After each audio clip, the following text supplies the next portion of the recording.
Hello friends, आज हम लोग इस वीडियो में बात करने वाले हैं कि the reason behind taking post workout meal और उसके क्या फ़ायदे होते हैं। ओके, तो सबसे पहले समझते हैं कि आपको पोस्ट वर्कआउट मील की ज़रूरत क्यों है।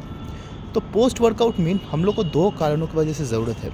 सबसे पहला जो है वो है to increase the muscle protein synthesis, जिसको हम एम पी एस कहते हैं। तो वो आपको ज़रूरी है, ठीक है, क्योंकि आपका जो मसल का जो सिंथेसिस हो रहा है, जो ग्रोथ हो रहा है, जो रिपेयर हो रहा है, वो आपको अमीनो एसिड्स से हो रहा है। तो वहाँ पे आपको इंश्योर कर रहा है कि आपको पोस्ट वर्कआउट मील लेना चाहिए।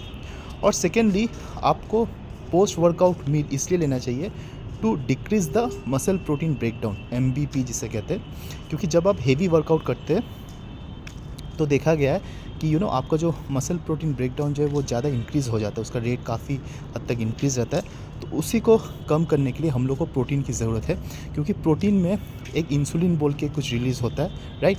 तो उसी से हम लोग का जो है मसल प्रोटीन ब्रेकडाउन डिक्रीज़ हो जाता है, ठीक है।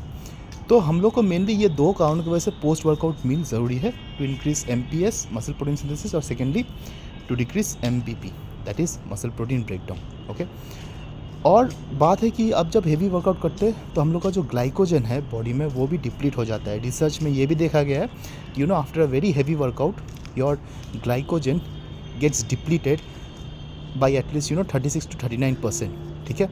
तो इसलिए हम लोग को ज़रूरी है कि हम लोग को वर्कआउट के बाद हम लोग कार्बोहाइड्रेट्स लें।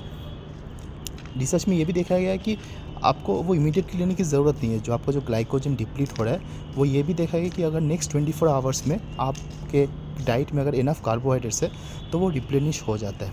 फाइन। तो इसलिए हम लोग को ध्यान रखना है कि हम लोग पोस्ट वर्कआउट मील भी लें वर्कआउट करने के बाद।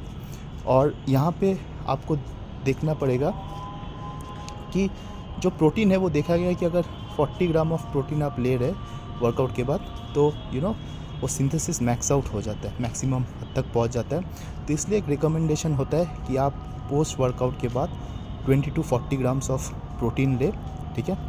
और ऑफ कोर्स जब आप कार्बोहाइड्रेट्स ले रहे वर्कआउट के कुछ देर बाद, तो आपका जो रिप्लेनिश्ड है, जो आपका जो ग्लाइकोजन जो डिप्लीटेड हो गया था, राइट, वो रिप्लेनिश हो जाएगा बाय 50%। ओके, और अगर आप प्रोटीन कार्बोहाइड्रेट्स एक साथ ले रहे तो दैट्स अ गुड थिंग। वो एक सिनर्जी में अगर आप मतलब उसको एक साथ लेंगे तो वो सिनर्जी इफेक्ट रहता है, जिससे आपका मसल ग्रोथ हार्मोन्स रिलीज़ होता है अच्छे तरीके से। फाइन। तो कार्बोहाइड्रेट्स आप मोस्टली रख सकते हैं 25 to 40 ग्राम, ठीक है। तो यही कारण है कि आपको पोस्ट वर्कआउट मील लेना चाहिए।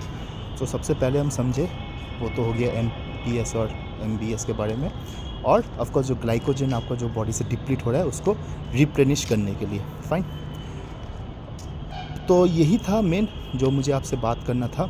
और अगर आप मान लीजिए आपका जो प्री वर्कआउट आप लिए थे, राइट, अगर वो मान लीजिए 3 घंटा पहले लिए, वर्कआउट से 3 घंटा पहले लिए, तो आप इंश्योर कीजिए कि वर्कआउट के तुरंत बाद जितना जल्दी हो सके आप अपना पोस्ट वर्कआउट मील कर लीजिए। डेफिनेटली अगर 3 घंटा पहले आपने प्री वर्कआउट का खाना खाया है, मील किया है, तो कैरी अ वे प्रोटीन, ताकि वर्कआउट के तुरंत बाद ही आप वो कुछ प्रोटीन आपको मिल जाए। और अगर आप प्री वर्कआउट मील जो है 1 घंटा पहले की, तो हम प्री वर्कआउट मील के बारे में पहले वीडियो में बात कर चुके हैं, वो 1 घंटा पहले ले रहे हैं, तो डेफिनेटली आपके पास ऑलरेडी कुछ प्रोटीन आपके मील में था, राइट। तो वर्कआउट के दौरान वो ऑलरेडी काम करो, वर्कआउट के बाद भी कुछ देर तक काम करेगा। ओके, तो उस समय आप अपना पोस्ट वर्कआउट मील 3 से 4 घंटा बाद भी ले सकते हैं एक्सरसाइज करने के बाद। ओके, तो यही रीज़न मुझे आपको बताना था पोस्ट वर्कआउट मील क्यों ज़रूरी है, कब लेना चाहिए और इसके फ़ायदे क्या है। तो यही चीज़ था बेसिकली। देखिए, उतना ज़्यादा फ़र्क नहीं पड़ेगा। बेसिकली आपको जो मैं ये ग्राम बताया कि 20 to 40 grams of protein, 25 to 40 gram of carbohydrates, ये आपको ध्यान रखना है कि आपका जो ओवरऑल कैलोरीज है पर डे, उसमें ये सब काउंट हो रहा है। Fine.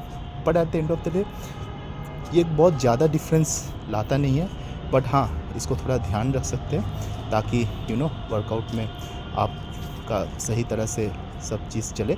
But at the end of the day पूरा कैलोरीज़ का खेल है। कैलोरीज़ आपका 24 आवर्स में आप ध्यान रखिए वो सही से है, और ये माइन्यूट डिटेल्स कुछ आप ध्यान में रख सकते हैं। ओके, ताकि आपका कुछ अनइजीनेस ना हो और ठीक तरह से आपको सारा इनटेक भी मिल जाए वर्कआउट के पहले और वर्कआउट के बाद। तो अगर ये वीडियो अच्छा लगा तो please like share and subscribe कर दीजिएगा। चलिए मिलते हैं अगले वीडियो में। Thank you.